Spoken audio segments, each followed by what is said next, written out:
What is going on, comic fam? It's your boy, the bearded comic bro, and I am joined by comic creator Travis Hill. Welcome to the show, my friend. Greg, what's up? Happy to be here. Thanks for having me on. And Yeah, yeah, I'm excited to talk to you because I feel like we've interacted in the world of online Twitter with comic book stuff in that universe. And then when you reached out to like, hey, can we talk about my book? I was like, yes, let's make that happen. So I'm glad that we get to sit down and have a conversation face to face with the technology, I guess. yeah, not just Twitter jabs or Right.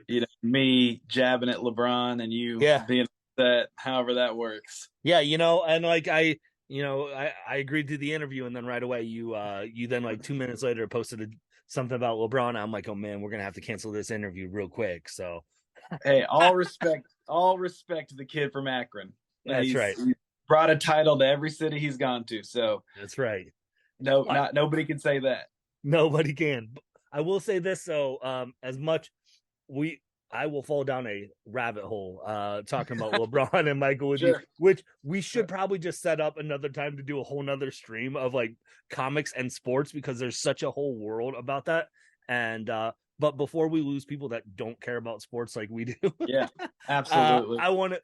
I always like to ask when I have a creator on of have you always loved comics? Like, was it something growing up as a kid, or is this something you kind of discovered later in life?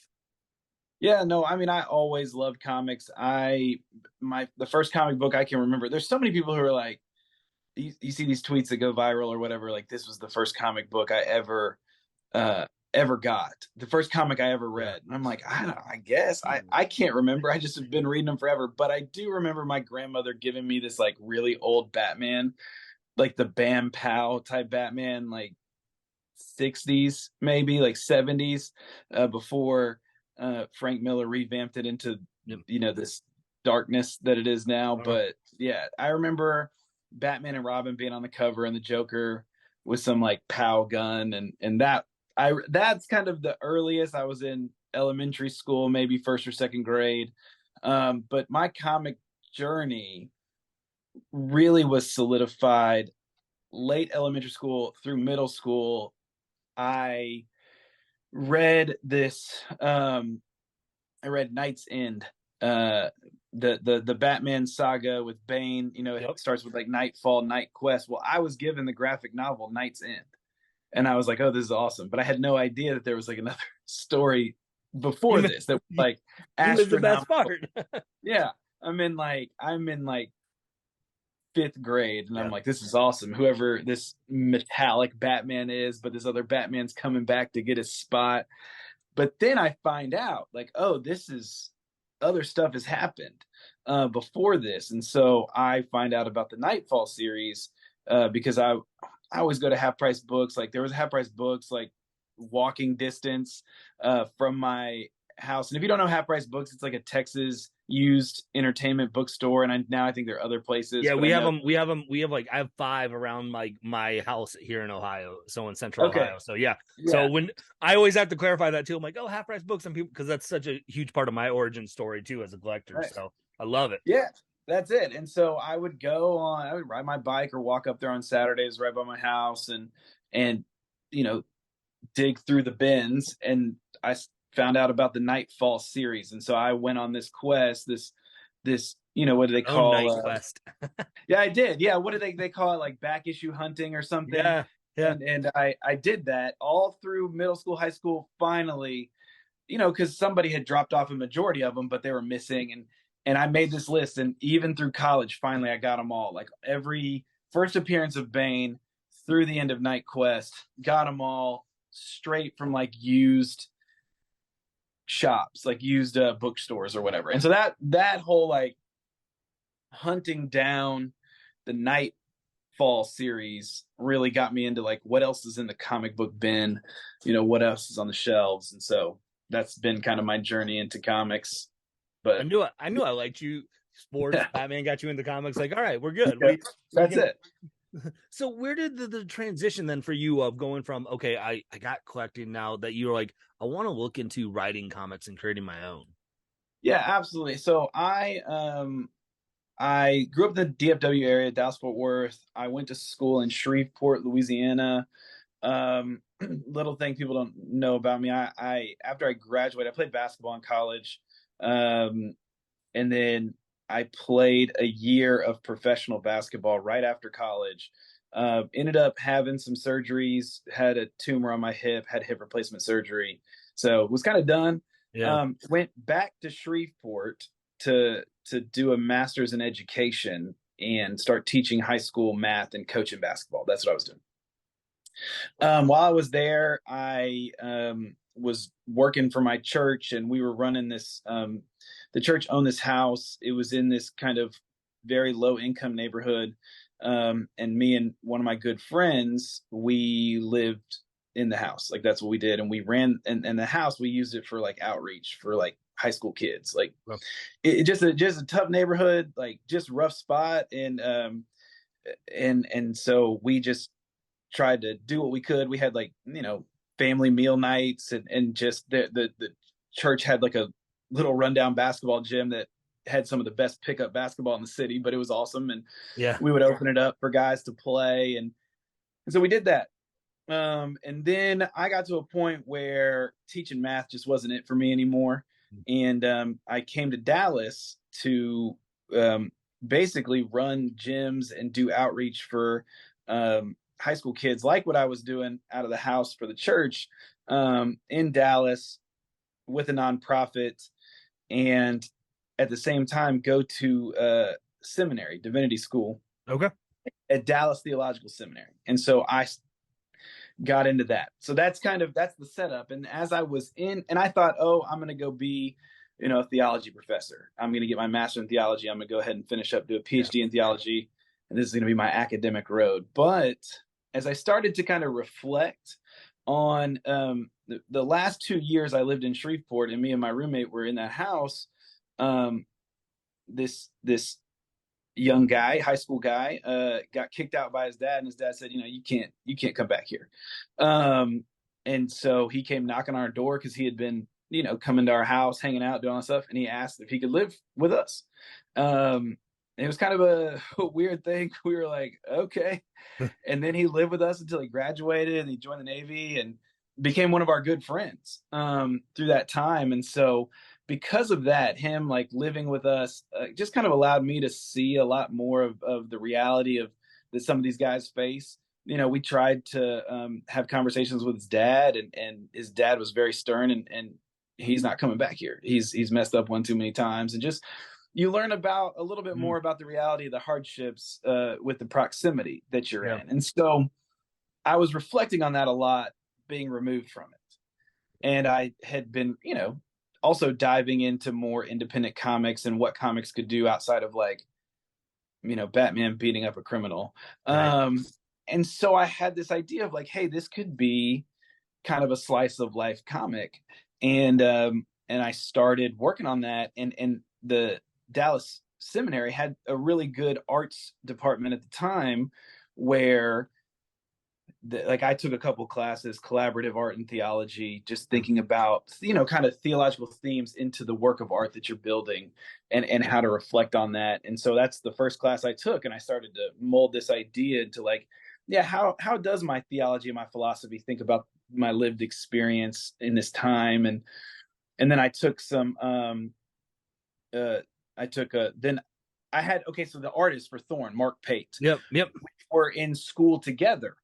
And I was like, I have this idea for a comic. And I told my professor was like, well, there's a comic book artist here in the arts department doing the same program you're doing. Like, y'all are both doing a master's of theology. You should talk to him. His name's Mark Pate. And he handed me it. And so I reached out to Mark. He handed me Mark's comic, and I reached out to Mark, and we met up for coffee, and then we both left and drove home. And I was telling him some of my story idea, and he was like, you might have something. He's like, but you won't believe how many times, I meet with people who want to tell me their crappy Christian comic idea just because I draw comics here at school. And I was like, I bet. And so we left that meeting for coffee. We both drove home, and we pulled up, and I pulled up outside my apartment, and I look over, and he's getting out of his car, and he lived across the street. And so I was like, no way. And he was like, yeah, man, and so we started meeting up on Mondays. He was working on his own story at the time. I was working on mine. And he's like, let's meet up Monday afternoons. Both of us had Monday afternoons off, and we'll work on our stories, like over at one of our apartments. And that's what Yeah. we'll do, develop our stories. And it was a great time just to, bounce ideas off of each other. But he was ahead of me in the arts program and was like, hey, if you want to be serious about telling the story, you need to look into these classes. So character and plot development, Mhm. creative, right? And so I was taking these classes kind of behind him, but then the second level creative writing, we were in class together, and I had fleshed out all my characters. Like, one of the characters is me, but what is the character in the book versus who am I? Right. And so I started to have to think about all these things. And then, I have all these real life reference points, but how do you put that into a plot narrative, right? And Right. so I learned how to plot, I learned how to build characters, incorporate, philosophies. And so I was doing all that, and then finally it came time to write the first chapter in a script. And so I did that over the course of the semester, got great feedback from the class, and at the end of it, Mark said, hey, this is something. Like, you didn't have something a year and a half ago, but you got something now, and I'll draw 10 pages for you so we can pitch it around. And I said, oh gosh, that was the first time anything could become real, Yeah. right? And so he did it, and then eventually we did the whole first chapter. I've written the whole thing now, and Emily Keys Agency, she's picked up the book, and we're getting some bites, and so that was, gosh, 2016, and here we are 7 years later, and an agent is representing this Yeah. 300-page graphic novel that might never see the light of day, but it's been great. And so that was when I was like, hey, I have this kind of life experience I'm reflecting on. Mhm. I kind of want to get into it. And so that was the spark. And I really thought, hey, this will be the only comic story I ever tell. And now here I am, 7 years later with like 9 different stories going on, working for a company that I write for full time. And so it's been good. But yeah, see, I told you I'm long winded, man. I Dude, told I you. listen, but it helps. It helps to get the sorry, and I'm Yeah. kind of sitting here listening to you talk about your journey. I'm understanding. I'm like, oh, okay. It sounds like a comic I just read that you sent me. And Yeah. so, as someone who already knows the elevator pitch for Thorn a little bit, what Yeah. is Thorn? This comic that you've created with Mark? So it looks into this idea of a world where the justice system is everything that happens to a group of people. Yeah. It continues to be legal. Like everything, like it's not just, oh, like I was having this conversation the other day, because the way I often describe it is it's Batman, but if Commissioner Gordon is the main villain. And so then somebody said, oh, so it's a crooked detective. And I was like, well, it's a crooked everybody. Like everybody is bent towards this crookedness. And what happens when the justice system is unjust, completely. And it in kind of this, how do you who can rise up and kind of stop that type of threat? And so it's that type of imagining, told in a vigilante story. So there's a lot of different ways to imagine, liberation from systems of oppression and injustice. And I mean, there's a ton, and we need stories of liberation and imaginings. And so this is just hopefully one of those. Yeah. Yeah. So, the idea obviously for Thorn came out of real life situations, it seems like, and pulling from other aspects. But like, when was it that you knew you had something? So for that, it's been an interesting kind of, uh, it's been an interesting journey with Thorn, right? Yeah. So some of the early ideas were fleshed out. I presented a paper. I'm for those that don't know, I'm a PhD student in history at UT Dallas, with a focus. One of my fields is civil rights history, and so I was presenting a paper at this conference early on, back in 2019, at my in early on in my PhD studies. And the conference was origin stories. That was the theme of the conference. And so I just was thinking about the origin stories that of my 2 favorite characters, Batman and Spider-Man, and how a death of a parental figures Yeah. really sparks this quest against justice and crime and all this kind of stuff. And I thought, what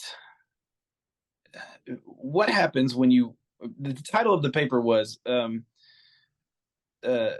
Vigilantism in an Anti-Black World. Like, what does it mean to be someone who is Black and fighting for justice in a world that is anti-Black?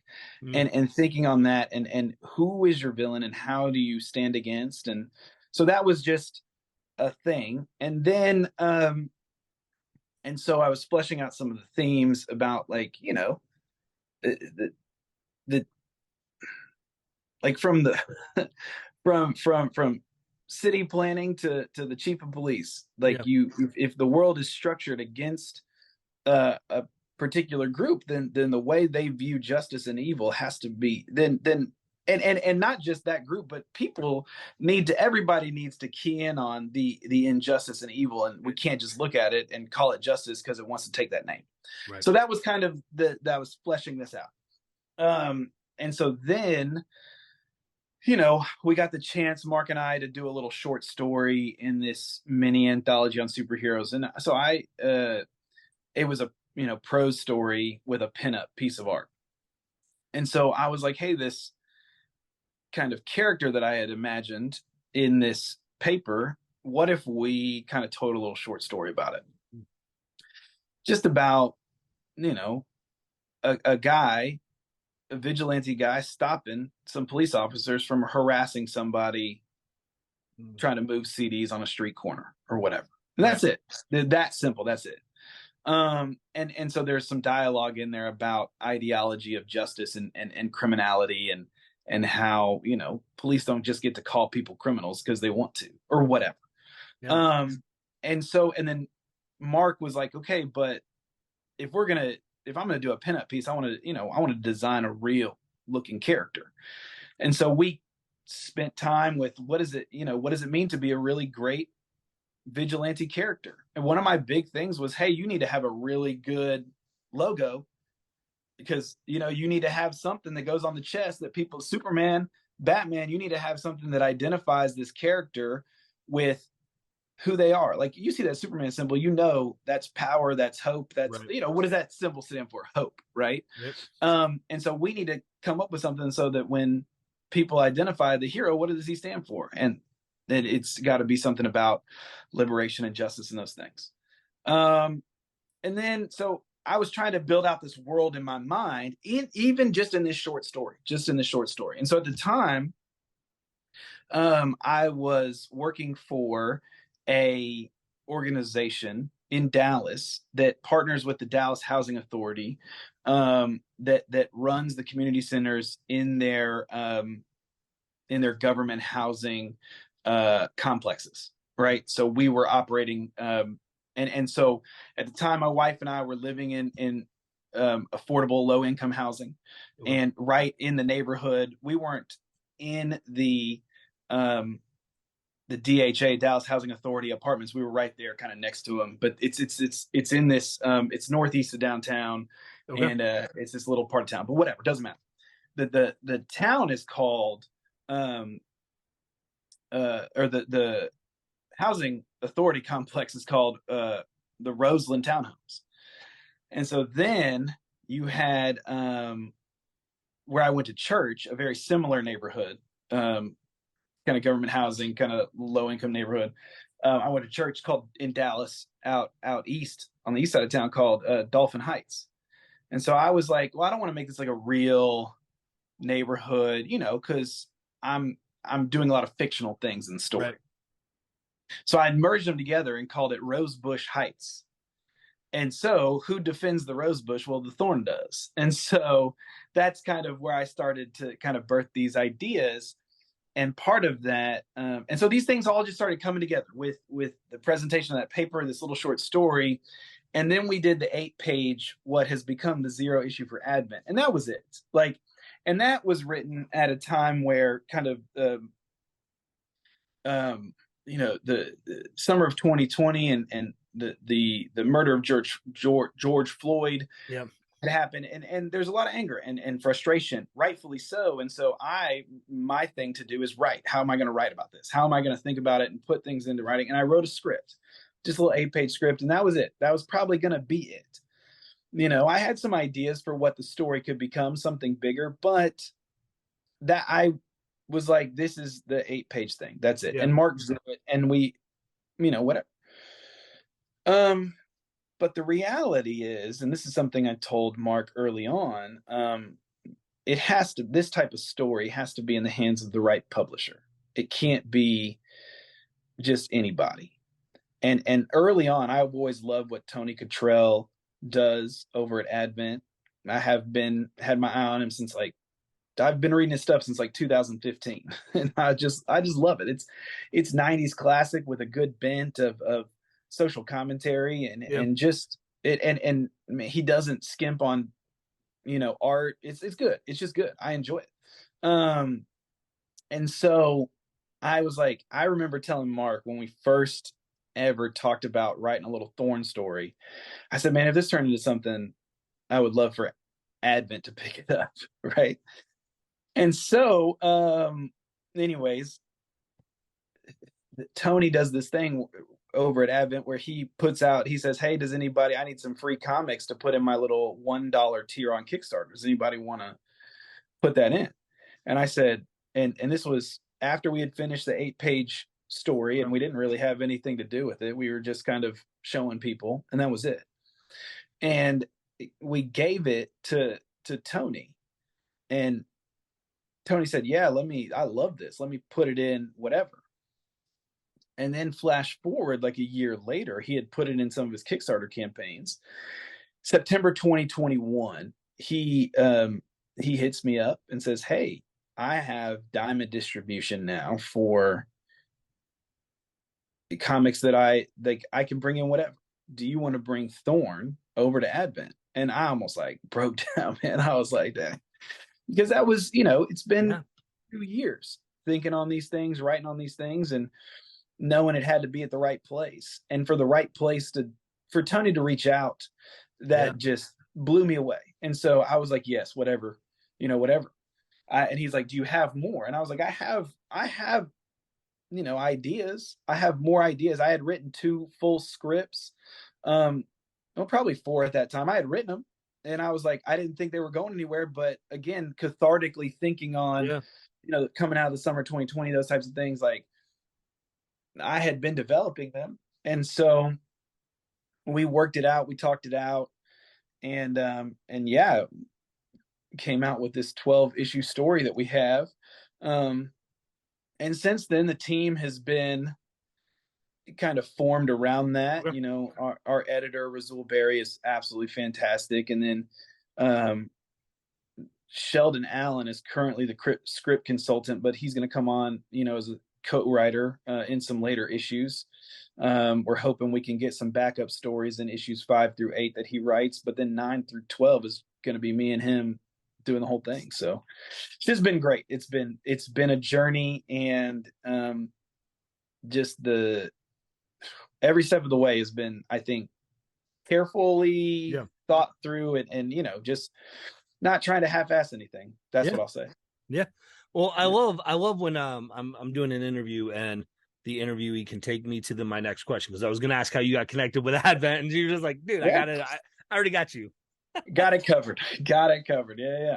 So if someone hasn't gotten to experience Thorn or gotten to see it in its, all the other offerings that you've said, you put it out there before and things like that, where can, it's in distribution with in Diamond now, where can people, start to look out for Thorn?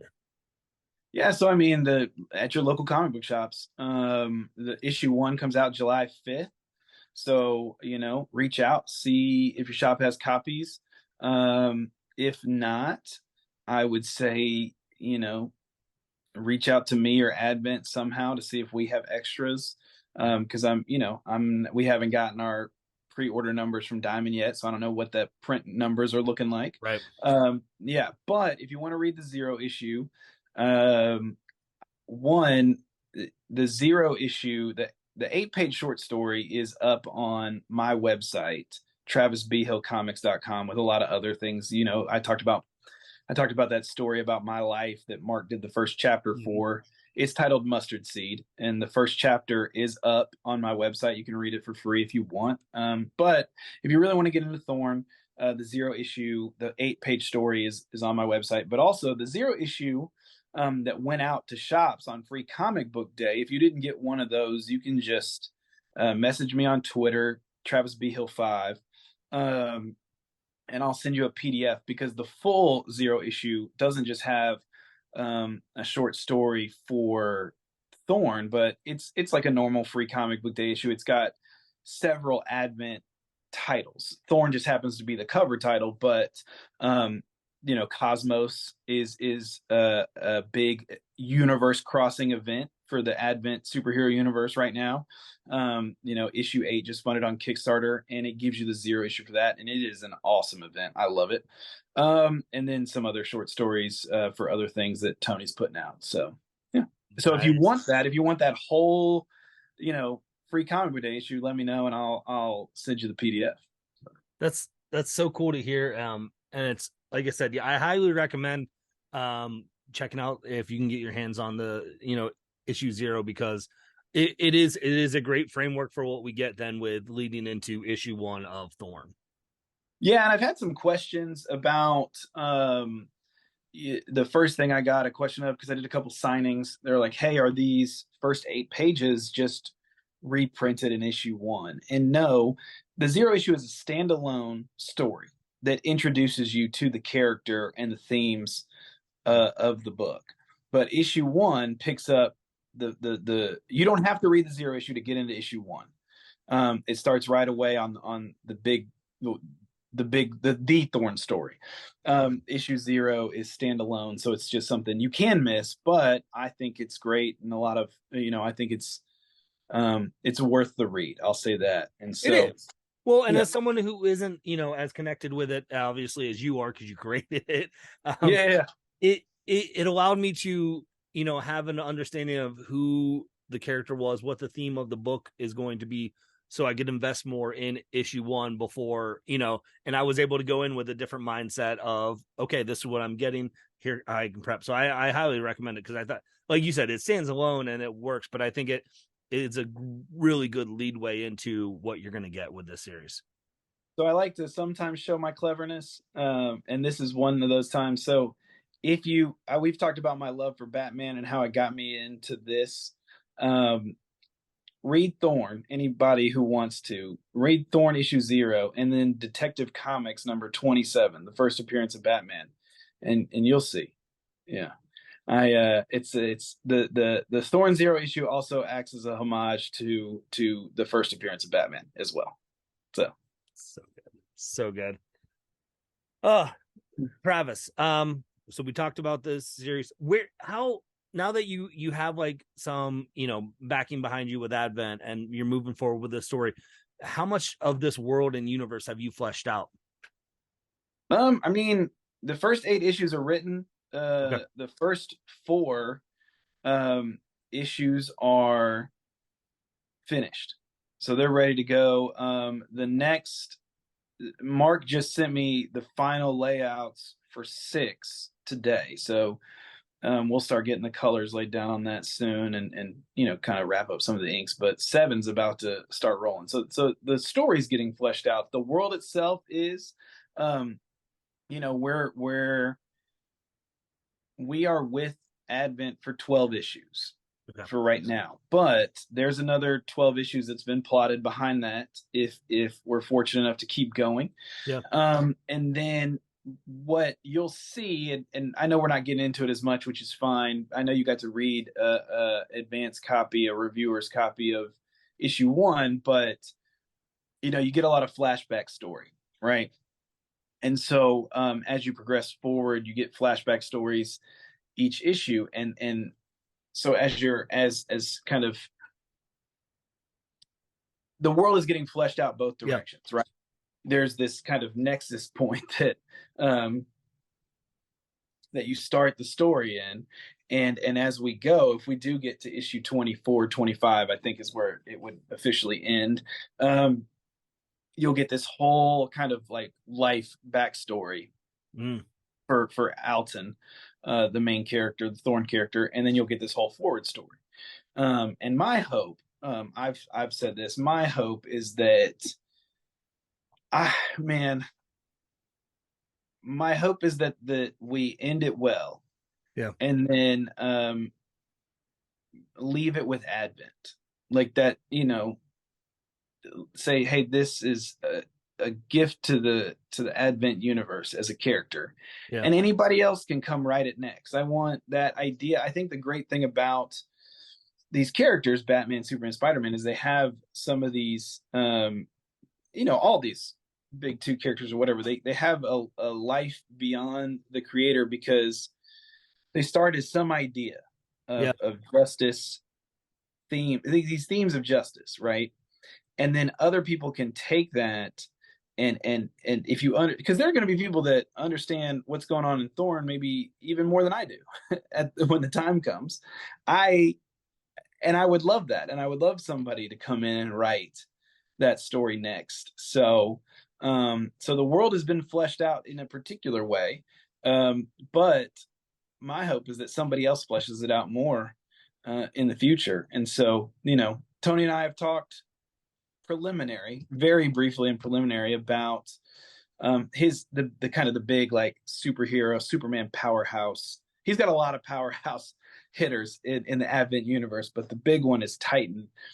And so I'm really after the run of 25 issues, my interest would be writing, maybe a Thorn Titan crossover, kind of a Batman v Superman type in that world, and launching something, a little bit more team oriented. But we'll see. That's kind of my desire for the Thorn character to kind of be interacting once I kind of wrap up the storyline I'm thinking about, see how this character interacts with some of the other characters that Tony's already developed, because I think there can be a lot of fun storylines there. But again, like I said, my hope is that I've fleshed out a lot, but some other writer or creative team in the future would come in and take over and keep going. Yeah. So That's so cool.